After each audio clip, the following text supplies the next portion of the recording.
ரொம்ப பெரிய ஹோட்டலா இருக்கே, அடிக்கடி வருவீங்களா? ம், அப்பப்போ வருவேன். தனியா தான் வருவேன். பிசினஸை பத்தி ஏதாவது நானே தனியா யோசிச்சுட்டு இருப்பேன். இனிமே தனியா வர மாட்டீங்க, ஏன்னா நானும் உங்க கூட வருவேன்ல. ஆமா ஆமா, நீயும் கூட வருவல்ல? யா.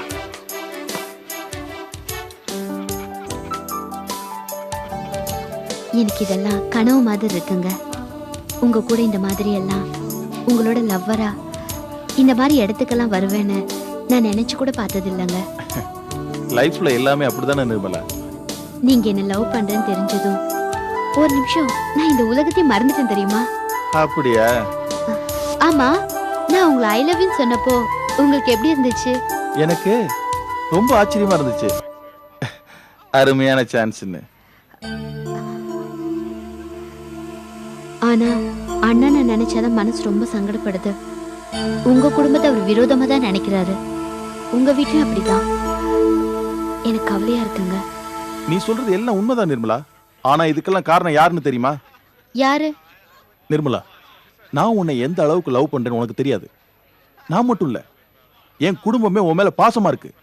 அது உனக்கு தெரியும்ல? தெரியும். ஆனா உன் அண்ணன் எல்லாத்தையும் கெடுத்துட்டான் நிர்மலா. ஆனா முதலாளி தானே எங்க அண்ணனை வெளியே அனுப்பிச்சாரு. நீ வேற எவ்வளவு வேதனைப்பட்ட தெரியுமா உன் அண்ணனை வெளியே அனுப்புறதுக்கு? ஆனா வேற வழியே இல்ல நிர்மலா. உன் அண்ணன் எவ்வளவு பெரிய அயோக்கியத்தனமெல்லாம் பண்ணிருக்கான் தெரியுமா? 10 வருஷமா எங்க வீட்டுல மூத்த மக மாதிரி இருந்தான். எல்லா உரிமையிலும் எங்க அப்பா அவனுக்கு கொடுத்திருந்தாரு. ஆனா அவன் என்ன வேலை பண்ணா தெரியுமா? அப்பாவோட ஃபேமிலி ஃப்ரெண்ட் கல்ஃப்ல இருந்தாரு. அவர் ஒய்ஃபோட உங்க அண்ணன் தொடர்பு வச்சிருந்தான். எவ்வளவு பெரிய துரோகம் இது! இதனாலதான் வேற வழி இல்லாம உங்க அண்ணனை எங்க அப்பா வெளியே அனுப்பிச்சாரு. இத்தனை நாளா நாங்க இதை வெளியே சொல்லல, உன்கிட்ட கூட சொல்லல. ஏன் தெரியுமா?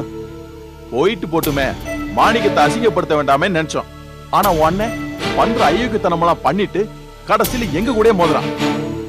எங்களோட பிசினஸ் அழிக்கிறதுக்கு என்னென்ன பண்ண முடியுமோ எல்லாத்தையும் பண்றான். நல்லா யோசிச்சு பாரு நிர்மலா. இது எல்லாத்தையும் ஏன் என்கிட்ட சொல்றீங்க? உனக்கு உண்மை தெரியணும் நிர்மலா. ஏன்னா நீ என்ன லவ் பண்ற, நான் உன்ன லவ் பண்றேன். உன் அண்ணன் எவ்வளவு பெரிய ஃப்ராடு அயோக்கியன்னு நீ முதல்ல தெரிஞ்சுக்கணும். இல்லாட்டி பின்னாடி நம்ம ரிலேஷன்ஷிப்ல பிரச்சனை வந்துடக்கூடாதுல்ல. அதுக்கு தான். நமக்குள்ள பிரச்சனையா? வராது. எங்க அண்ணன் கிட்ட இருந்து கூட பிரச்சனை வரலாம், ஆனா நமக்குள்ள வராது.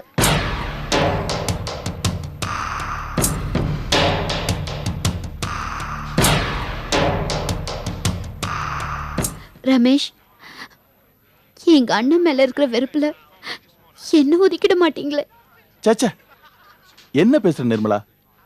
ஒன்ன இனிமேல் அப்படி பேசாத நிர்மலா. என் மனசு ரொம்ப வருத்தப்படும். சாரி, இனிமே மறந்து கூட இப்படி எல்லாம் பேச மாட்டேன். ரமேஷ், ஒரு நிமிஷம் நான் போய் ஃபேஸ் வாஷ் பண்ணிட்டு வந்துடுறேன். எதுக்கு? பளிச்சுன்னு தானே இருக்கு. இல்ல, கொஞ்சம் டல்லா ஃபீல் பண்றேன். ஒரே நிமிஷத்துல வந்துடுறேன்.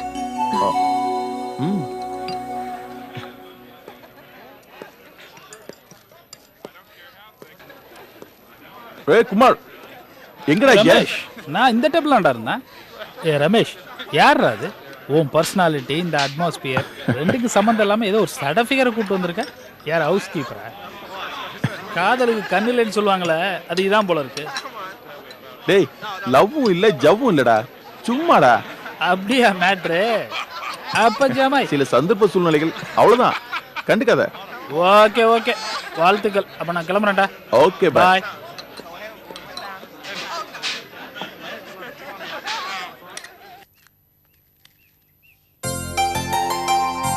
மாணிக்கம், சாப்பாடு ரொம்ப நல்லா இருந்துச்சுப்பா. சரோ மாமா, எங்க வீட்டு சமயக்காரன் சாப்பாடை சாப்பிட்டு சாப்பிட்டு நான் கேஸ் எடுத்து போச்சு. நீ நல்லா சமைச்சிருந்தம்மா. ஐயா, வீடு நல்லா இருக்குங்களா? வீடு பிரமாதமா இருக்கு. அமைதியான சூழ்நிலை, சுத்து வட்டாரத்துல நல்லவங்களும் இருக்காங்க. அப்ப எங்க வீட்டை சுத்தி புலி சிங்கம் கரடியா இருக்கு, என்ன அப்படி சொல்றீங்களே? அடடே, நீங்க இருக்கிறத நான் பார்க்கவே இல்லை. உங்களை போய் வேத்து மனுஷியா பாப்பேனா? வெங்கல தொண்டையை மறக்க முடியுமா? பாட்டி, சரோவுக்கு நீங்க இல்லாம போர் அடிக்கும். எனக்கு மட்டும் போர் அடிக்காதா? பொழுது எப்ப விடியுதுன்னு பாத்துக்கிட்டு ஒரு வந்து பாத்துட்டு போயிட மாட்டேன். சரோ, நீ தனியா வந்துட்ட. தனியா இருக்கிறது ஒரு விதத்துல வசதினாலும் அதுல பல சிரமங்கள் இருக்கு. முன்ன விட பொறுப்பா ஜாக்கிரதையா இருக்கணும். ம் சரி மாமா. அப்புறம் லீலா, வந்தோம் போனோன்னு உடனே கிளம்பிடாத. 2-3 நாள் சரோவோட இது. சரோவுக்கு இந்த இடம் பழகணும்ல, இருந்துட்டு போ. சரிங்க மாமா. அடுத்தது உனக்கும் ஒரு நல்ல மாப்பிள்ளைய பார்த்து கல்யாணம் பண்ணி வைக்கணும். என்ன சிதம்பரம்? எங்கப்பா, அடுத்த கல்யாணத்தை நான் ஆண்டவனை நம்பி தான் செய்யணும். ஏற்கனவே 2 பொண்ணுகளுக்கு கல்யாணம் பண்ணி மொழி பிதுங்கிடுச்சு. இந்த பாருப்பா, பொண்ணுங்களுக்கு கல்யாணம் பண்ணி வைக்கிறது பாரத்தை இறக்கி வைக்கிற மாதிரி. நீ என்னமோ ஏதேதோ பேசிட்டு இருக்க. சரி செல்வம், உன்னை எப்பயாவது தான் பார்க்க முடியுது. ஃப்ரீயா இருக்கும்போது கடப்பக்கம் வந்துட்டு போ. 4 பேரை பார்த்து பழகினாதானே உனக்கு நல்லா இருக்கும். சரியா சொன்னீங்க மாமா. புஸ்தகம் படிக்கிறது, பொம்பளைங்களை சண்டைக்கு இழுக்கிறது, இது 2 மட்டும் தான் அவர் ஒழுங்கா செஞ்சுட்டு இருக்காரு. உங்க கடைக்கு வந்தாலாவது ஜெனரல் நாலேஜ் வருதான்னு பாப்போம். ஏய் சரி, அப்ப நான் கிளம்பட்டுமா? உங்க எல்லாரையும் ஒன்னா பார்த்ததுல ரொம்ப சந்தோஷம். நான் வரேன். வாங்க மாமா.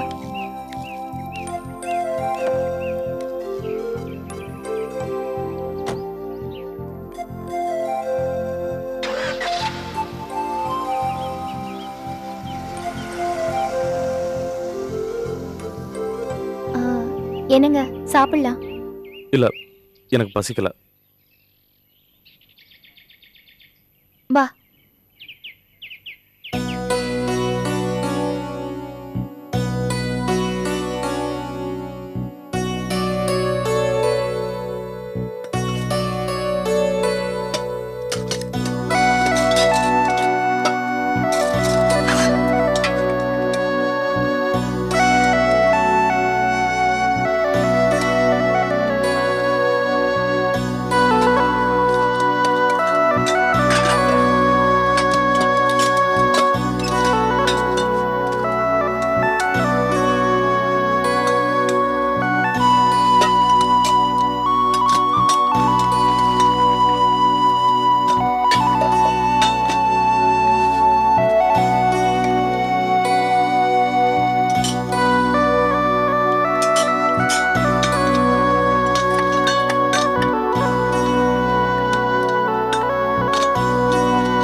சரோ, மாணிக்கம் எங்க போறான்?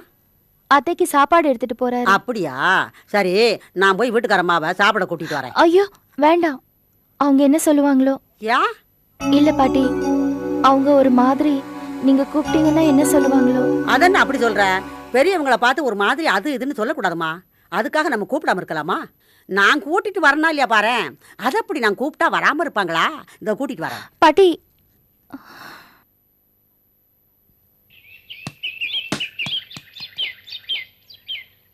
ஏண்டா கண்ணுங்களா, இந்த வீட்டுக்காரம்மா எங்க இருக்காங்க? ஹை, ரெட்ட நாயின மாதிரி ஒரே மாதிரி பேசுறானுங்களே. சரி, நீங்க விளையாடுங்க, நான் போய் பாத்துக்கிறேன்.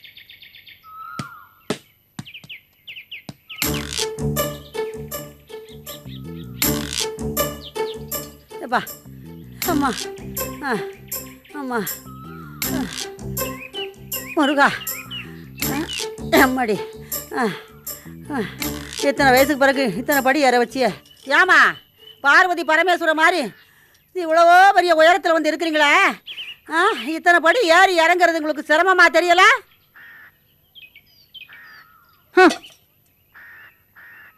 நீங்க வத்தல போடுங்க, இல்லன்னு சொன்னா என்ன பண்றதா உத்தேசம்? ஆத்தாடி, இவ பெரிய பயங்கரமானவளா இருப்பா போல் இருக்க. சரோ, நீ சொன்னது சரிதாண்டி. நம்ம கிட்டயா நடக்கும்? ஏதோ சொல்ல வந்த மாதிரி இருந்தது, சும்மாவே நிக்கிறேன். நான் என்ன மூஞ்சி பாத்துக்கிட்டு சும்மா நிக்கவா? எனக்கு வேற வேலையே கிடையாதா? அது ஒண்ணும் இல்ல, உங்க வீட்டுல நாங்க பால் காய்ச்ச வந்திருக்கோம்ல, ஒரு வேளை சாப்பிடறதுக்காக கூப்பிட வந்தேன். பாலை காய்ச்சினா பால் தான் குடிப்பாங்க, சோறு மதிம்பாங்க. அப்புறம் எங்க வீட்டுல ஆக்கின சோறெல்லாம் எங்க போய் கொட்டுறது? அது மட்டும் இல்ல, குடுத்தனக்காரங்க கிட்ட நான் கொஞ்சம் அளவோட தான் வச்சுப்பேன். இல்லைன்னா வாடகை கொடுக்கறதுலயும் மத்த விஷயங்கள்லயும் தலையில மிளகா அரைச்சிட்டு போயிடுவாங்க. அது சரிதான், நீங்க சொல்றது சரிதான். இருந்தாலும் குடுத்தன இருக்கிறவங்கிட்ட கொஞ்சம் அப்படி இப்படி பழகுறதா நல்லது. நமக்கும் வயசாகி போச்சு பாருங்க. நாளைக்கே ஒரு நல்லது போல கெட்டதாயி ஒரு பக்கம் இப்படி எடுத்துக்கிட்டு படுத்துக்கிட்டோம்னா ஒரு டம்ளர் தண்ணி மொண்டு கொடுக்க கூட யாராவது ஒருத்தர் வேணும் பாருங்க. அதுக்கு சொல்ல வந்தேன். இந்தா. என்னது இந்தாவா? என்ன விவசாயோட பேசி பழக்கம் இல்லையா? நாங்க விவசாயோட தான் பேசுறோம். ஆமா, பெருசுகளுக்கு தான் ஏதாவது வரும், சின்ன சிறுசுகளுக்கு எதுவும் வராதோ? இந்த காலத்துல வீட்டை விட்டு வெளியே போனா திரும்பி வந்தாதான் நிச்சயம். ஆமா, நான் படுத்துட்டேன்னா எந்த மூதேவி கையால நான் தண்ணி வாங்கி குடிக்கணும்னு நினைக்க போறேன். அது சரி. அம்மா, எப்பவுமே வாயை திறந்தா இப்படித்தான் அருள்வாக்கு சொல்றதா? வாங்கியாச்சுல்ல? வாங்கிட்டேன். வரேம்மா. என்ன ஐயா, நீங்க எதுவும் வாய் திறந்து பேச மாட்டீங்களா? எப்பவும் இப்படித்தானா? அது சரி. அம்மா உங்களுக்கும் சேர்த்து பேசும்போது நீங்க எங்க பேச போறீங்க? போடுங்க. வத்தல் போடுறத பாத்திருக்கேன், ஒரு வத்தல் போடுறத நான் இப்பதான் பாக்குறேன்.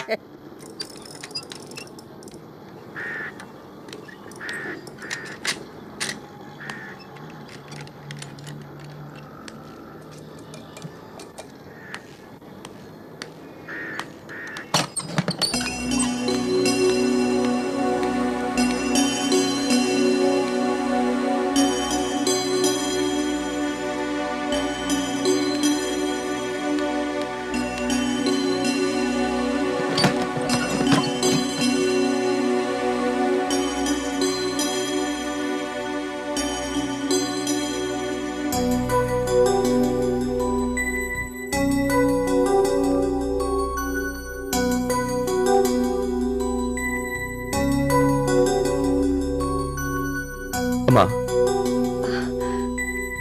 மாணிக்கா, வந்துட்டியாப்பா? வந்துட்டியா? என்னம்மா தனியா வந்து இப்படி படுத்துட்டு இருக்கீங்க? பார்க்க ரொம்ப கஷ்டமா இருக்குமா? மனசு வெறுமையா இருந்துச்சுடா மாணிக்கம். உன்னை அங்கே விட்டுட்டு வந்துட்டேன். வீட்லயும் யாருமே இல்லையா? உலகத்துல தனியா யாருமே இல்லாத அனாதையா மாறிட்டோமோன்னு மனசுல ஒரு நினைப்பு. அம்மா, ஏம்மா இப்ப இப்படி எல்லாம் பேசுறீங்க?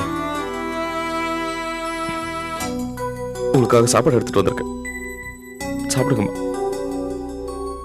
இனிமே இப்படி எல்லாம் பேசாதீங்க. ஏதோ மனசுல ஒரு சங்கடம். ஆனா மாணிக்கம், நீ என்னை எப்பவுமே அப்படியே விட்டுட மாட்டேடா, விட்டுட மாட்டேன். அதனாலதான் நான் சங்கடப்பட்டது. எப்படியோ உன் மனசு உணர்ந்து உடனே கிளம்பி வந்துட்டேன். எப்படிமா நான் உங்களை விட்டு விலக முடியும்? நான் எங்க இருந்தாலும் என் மனசு மட்டும் இங்க உங்ககிட்ட தான் இருக்கும். தெரியும்ப்பா, என் மனசு வாடினதுமே நீ வந்து நின்னுட்டியே. சாப்பிடுங்கம்மா.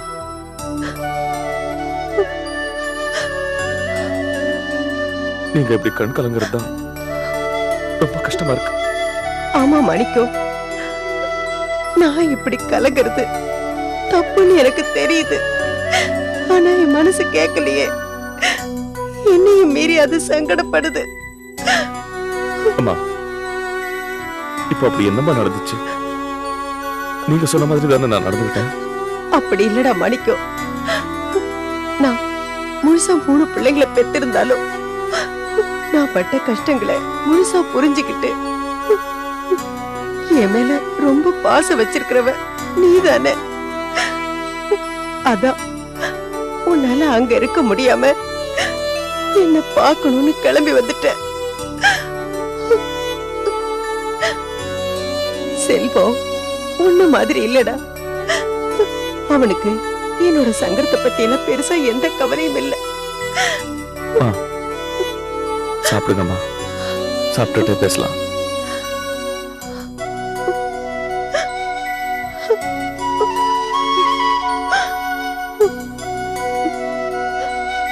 மாணிக்கம், செல்வத்தையும் நிர்மலாவை கூட என்னால பிரிஞ்சிருக்க முடியும்டா. ஆனா ஒண்ணு பிரிஞ்சிருக்கிறதாண்டா கஷ்டம்னு நினைக்கிறேன்.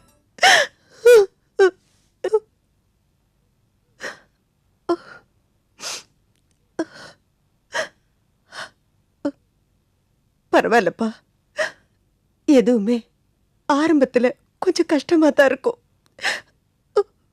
போக போக பழகிடும்.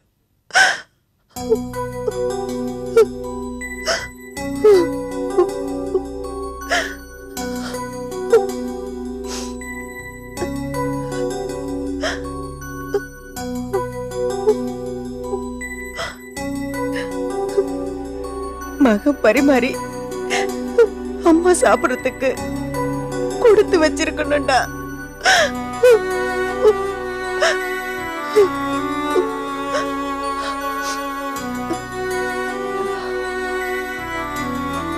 சரி, நீ கிளம்பு மாணிக்கம்.